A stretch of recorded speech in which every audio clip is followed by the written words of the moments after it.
Magandang gabi mga kabady! Kumbala! Eh! Ano sabi mo Makoy?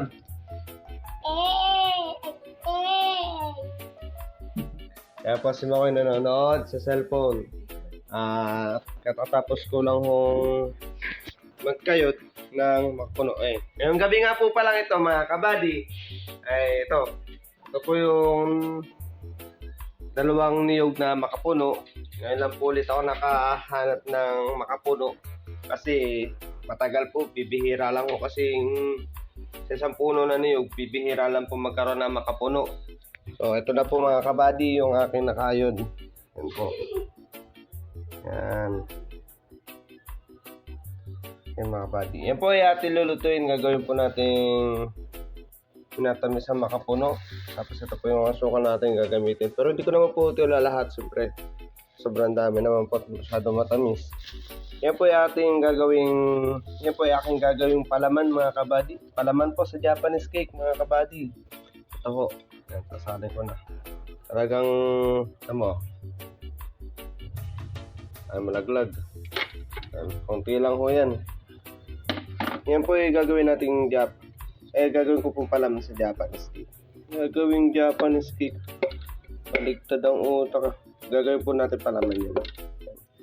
So, lulutuin ko lang po yan mamaya.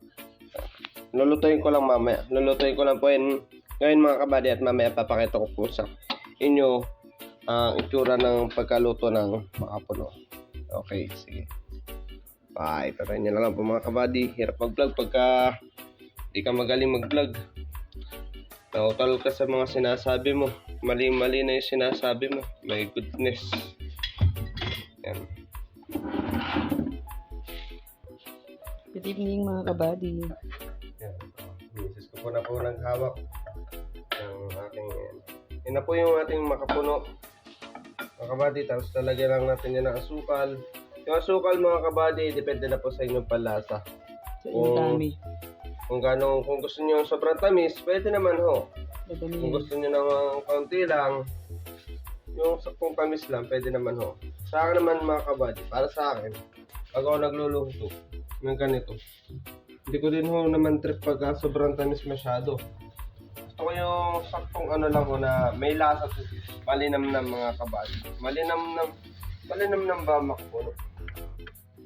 Basta yung hindi naman sobrang masyado matamis. Tama lang. Tama lang. Lahat mo yan? Hindi. Sobrang dami nga nito. Pagka matabang pa, edi pagka kulang pa, edi saka lang dagdagan ng asukal. Yan mga kabady. Ganun lang.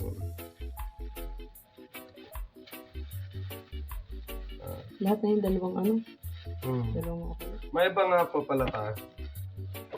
Yan.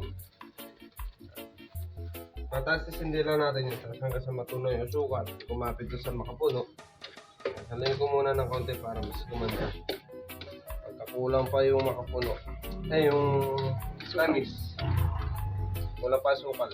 Pwede na kong dagdagan. Pero sa tingin ko, hindi ko matiknan kasi hindi pa naman luto. Mamaya natin padadalihan yun. Sisindihan natin. Ganyan na po. Alright. Panoodin nyo na lang po ulit mamaya mga kabady. Medyo matagal po yan. Luluto lang po tayo. At iyan na nga po siya mga kabady. Ang ating makapunong ginagawa. Kumukulo na siya. Napakabango niya kabady. At yan po ay masarap din palaman sa tinapay.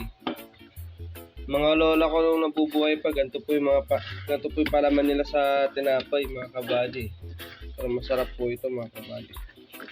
Yan. Kunting halo-halo lang ho ito mga kabady. Antayin lang po natin maiga yung asukal po. Maluto yung asukal. Antayin lang po natin maluto yung asukal. Naluto na po yung asukal niya. Okay na po yan mga kabady. Alright, ang bango mga kabady. Ang bango.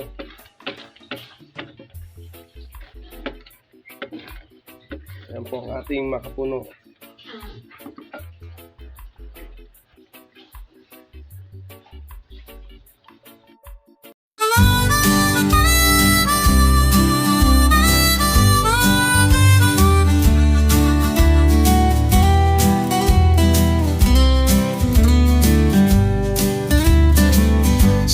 ilalim ng araw, pawis ang puhunan.